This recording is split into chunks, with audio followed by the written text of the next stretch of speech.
მსოფლიოში 1.4 მილიონი ადამიანი ყოველწლიურად იღუპება ანტიბიოტიკო რეზისტენტობის გამო და 4 მილიონზე მეტი ადამიანი მასთან ასოცირებული დაავადებით. იცით რა არის პირველი მიზეზი ამის, რაც ახლა საერთაშორისო და აღიარებული არის, ეს არის ანტიბიოტიკების მასიური არასწორი გამოყენება. და ეს იგულისხმება არა მხოლოდ სამედიცინო სისტემაში, ჯანდაცვაში, არამედ ვეტერინარიაში და ასევე სოფლის მეურნეობაში. ანუ ეს One Health-ის პრობლემა, რომელიც კონცეფცია, რომელიც ახლა ძალიან აქტუალური არის, მოიცავს აი ამ სამ პარამეტრს, რომელიც ადამიანი, ეს ცხოველთა სამყარო და რაც კი არის გარემო. ვეტერინარები გამოიყენებენ აი მკურნალობის იგივე მეთოდებს, რაც ჩვენ ექიმები ადამიანებში გამოვიყენებთ. ანუ იმათ უნიშნება, ვიცით რომ ენიშნებათ, თქვათ ანტიბიოტიკები, როდესაც ინფექცია არის.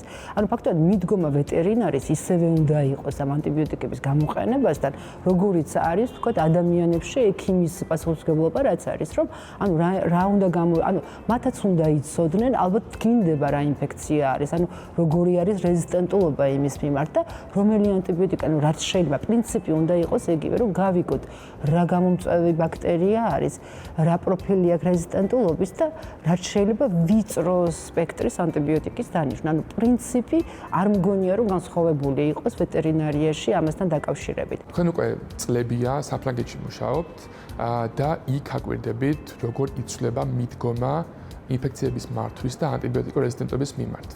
რა ცვლილებები ნახეთ და იქაც თუ ასეთივე აქტუალურია ეს პრობლემა, როგორიც მსოფლიოს სხვა ქვეყნებში.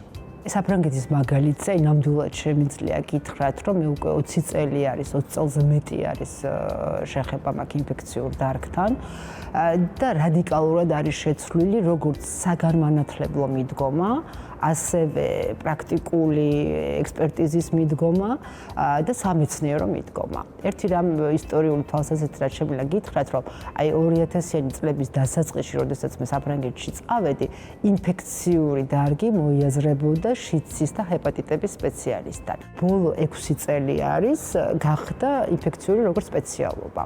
და მინდა გითხრათ, რომ რეზიდენტურის გამოჩნდების შემდეგ პირველი არჩევა ხდება ინფექციური. დღეს პირველი უკვე ინფექციონისტებმა დავიბრუნეთ ბაქტერიულ რეზიდენტულობასთან ბრძოლის სადავეები და ბაქტერიული ინფექციების მართვა, იმიტომ რომ გახშირდა კიდეც უფრო პრობლემატურიც გახდა და მონაცემებიც უფრო საგანგაშო არის, რა თქმა უნდა, საფრანგეთშიც და როგორც ყველგან თითქმის მსოფლიოში. ხომ არ გახსენდებათ საფრანგეთის მაგალითში ყველაზე ეფექტური კამპანია ან მოწოდება, რომელმაც მნიშვნელოვან შეამცირა დამოკიდებულება ანტიბიოტიკური რეზისტენტობის მიმართ და შეამცირა ანტიბიოტიკების გამოყენების ეს მზარდი ტენდენცია.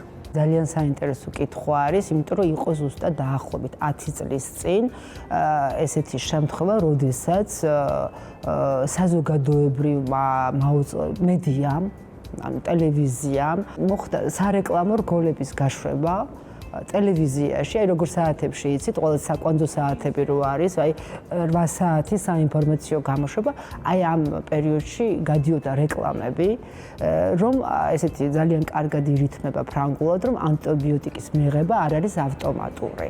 ანუ l'antibiotique c'est pas automatique, ანუ ძალიან ეს ლექსივით გამოდის და ეს რაც ნიშნება, რომ ნუ ავტომატურად ნუსვამთ ანტიბიოტიკებს და ამას ჰქონდა რადიკალური ეფექტი. იყელი რო აქ ტკივდება ანგინა რომ გაქვს, ეს იმას არ ნიშნავს, რომ შენ ანტიბიოტიკი უნდა დალიო. ის რომ თქვათ გაცვლიებული ხარ, ეს იმას არ ნიშნავს, რომ ანტიბიოტიკი უნდა დალიო და აი ამის ეფექტი იყო საოცარი რეზისტენტულობაზე. იმიტომ რომ როგორც აქაც არის ეს რეალობა, ესეთი რეალობა იყო საფრანგეთში, რომ ადამიანი მიდიოდა ოჯახის ექიმთან, რომ გაციებული ვარ, უთხოვდა, რომ ანტიბიოტიკი დაენიშნა.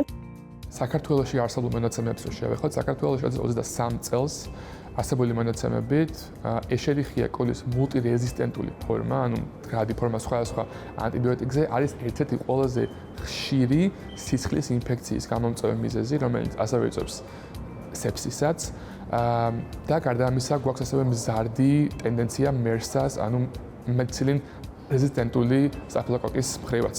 ბოლო 10 წლის განმავლობაში ჩემი საქმიანობა ჩვენი ასოციაციის გიმფას ეგიდით ზუსტად ეწყუნება ანტიბიოტიკების მიმართ რეზისტენტულობასთან ბრძოლაში. და პირველი ჩვენი მიზანი იყო უბრალოდ რომ იცოდე რას ებრძვი და რა მეთოდით უნდა ებრძო, უნდა გაიგო რასთან გაქვს საქმე და ამის მიზანი იყო ეპიდემიოლოგიური მასალის შეგროვება. და ყველაზე საგანგაშო რა არის, იცით? თვითონ საზოგადოებაში, ანუ საავადმყოფოში მიუსრულადაც უკვე ჩვენ მყარებლები ვართ ძალიან რეზისტენტული ბაქტერიების. ანუ თვითონ ეს ავადმყოფი რომელიც შედის საავადმყოფოში უკვე რეზისტენტული ბაქტერიებით შედის და ეს არის ძალიან საგანგაშო, იმიტომ რომ მსგავსი რეზისტენტულობის მტარებლობა საზოგადოებაში ეს იმას არ ნიშნავს, რომ შეიძლება თქვენც და მეც ვართ მტარებელი ამ ბაქტერიის, მაგრამ ჩვენ თუ მოწყვლად კატეგორიაში არ ვიქნებით და აი რაღაცა პრობლემა არ შეექმნა ჯანმრთელობის, ამას არ არის ეს პრობლემა. მაგრამ იმ შემთხვევაში, როდესაც ავადმყოფი ავად ხდება და თქვათ მოხვდა საავადმყოფოში, უკვე ის ფაქტი, ეს უკვე ვიცით ონკოლოგიურ პაციენტებში. ონკოლოგიურ პაციენტებში, რომლებიც იმუნოდეფიციტს განიცდიან ამ წამლების მიღების შედეგად, ინფიცირება ხდება მათივე კუჭნაწლავის მტარებლობის იმით. იმიტომ რომ ქიმიოთერაპია რას ეკეთებს, რომ ეს არის ძალიან აბრაზიული, ეს აბრაზიული ან ლორწოვანს აზიარებს და ხდება ჩვენი მტარებელი ბაქტერიების ტრანსლოკაცია ნაწლავური სისტემიდან სისხლში. თქვენი გამოცდილებით უკვე აცდეულებია საქართველოში მუდმივად ბრუნდებით და აკვირდებით აქ მდგომარეობა როგორია ინფექციის მართვის სფეროში, რამდენად რეალური პრობლემაა ანტიბიოტიკურ რეზისტენტობა საქართველოში. ანტიბიოტიკების სწორი გამოყენება არ ნიშნავს ანტიბიოტიკების არ გამოყენებას. გამიგეთ? იმიტომ რომ თვითონ მე თავადაც, როდესაც თქვა მყავს პაციენტი, რომელსაც აქვს გულის სარკმლის ინფექცია, მე იმაზე არ ვფიქრობ, რომ რაციონალური გამოყენება და ეპიდემიოლოგიაზე ვიფიქრო, რა თქმა უნდა, რომ არა. როდესაც ავადმყოფი მძიმეა, ის არის პრიორიტეტული. ანტიბიოტიკების სწორი გამოყენება არის ანტიბიოტიკების იქ არ დანიშნა, სადაც არ არის საჭირო. აი ეს არის პირველი. ან დაუნიშნო, როდესაც დაუნიშნავ ბაქტერიული ანალიზის შემდეგ. როდესაც იცი და რაც შეიძლება ვიწრო სპექტრი. ვიწრო სპექტრის გარდა თვითონ ანტიბიოტიკებში კლასიფიკაცია არის, რამდენად ანტიბიოტიკს გავლენა აქვს. ანუ არჩევანი არის ვიწრო სპექტრი, არჩევანი არის თვითონ ბაქტერიებში, თვითონ ანტიბიოტიკებში, რომელი არის ყველაზე დაბალი განვითარების რისკის ქვეშ. ძალიან დიდი მნიშვნელობა აქვს ფარმაკოლოგიას, ანუ არ უნდა დანიშნო დაბალი დოზით, ამიტომ რომ ის დაბალი დოზა ვერც იმას ერევა და სხვის წარმოქმნასაც. ანუ ეს არის მთელი ფაქტორების ჯგუფი, რომელიც ამაზე გავლენას ახდენს. საქართველოში გვაქვს დამატებითი პრობლემა, რომელიც არის ხელმისაწვდომობასთან დაკავშირებული. საქართველოში ანტიბიოტიკების გარკვეული ჯგუფი არ არის უბრალოდ ხელმისაწვდომი და ის მოწოდება, რომ რაც შეიძლება ვიწრო სპექტრის ანტიბიოტიკები დავნიშნოთ, ის უკვე შეუძლებელი ხდება.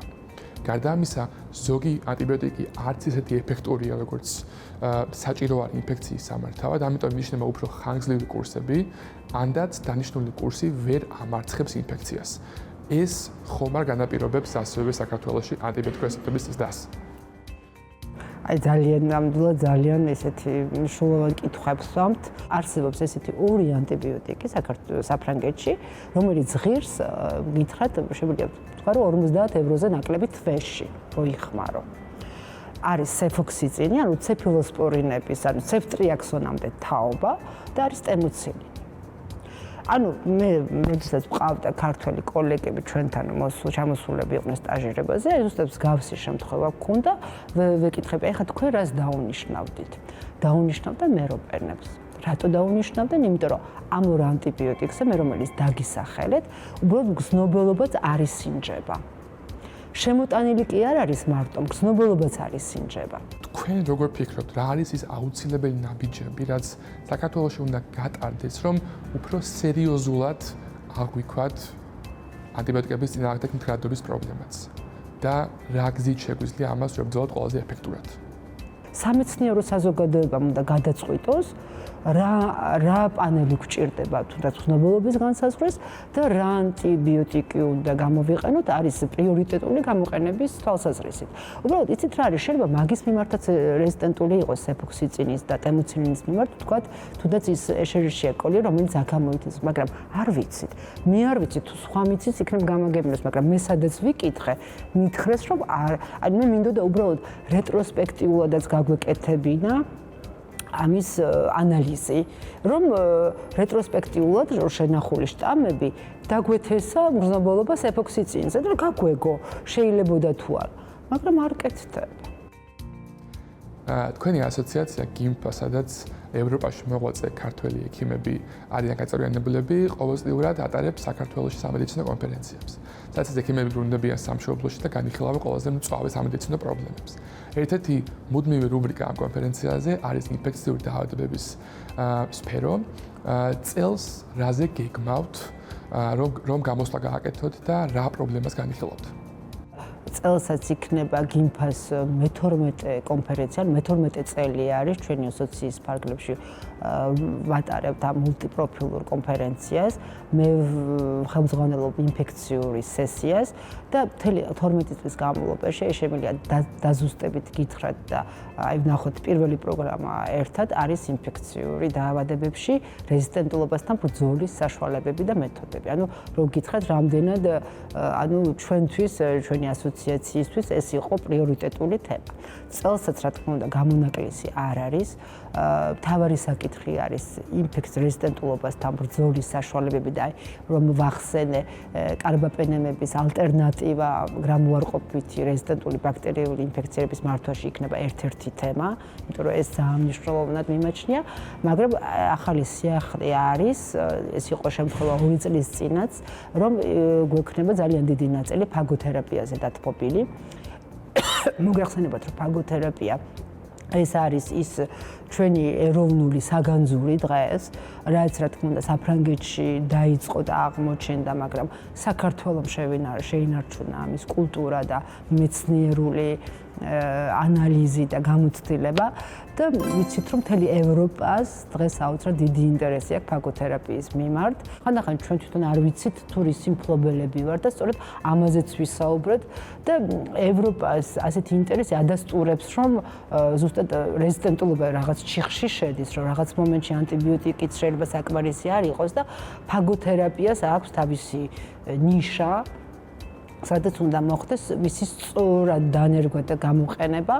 დიდი მადლობა ხალბატონო ეკა, რომ ამ თემაზე გვესაუბრეთ. იმედს დავიტოვებ, რომ საქართველოში მალე უფრო სერიოზულად ვეცდებით შევებრძოლოთ ანტიბიოტიკების მიმართ მდგრადობის პრობლემას. მადლობა თქვენ.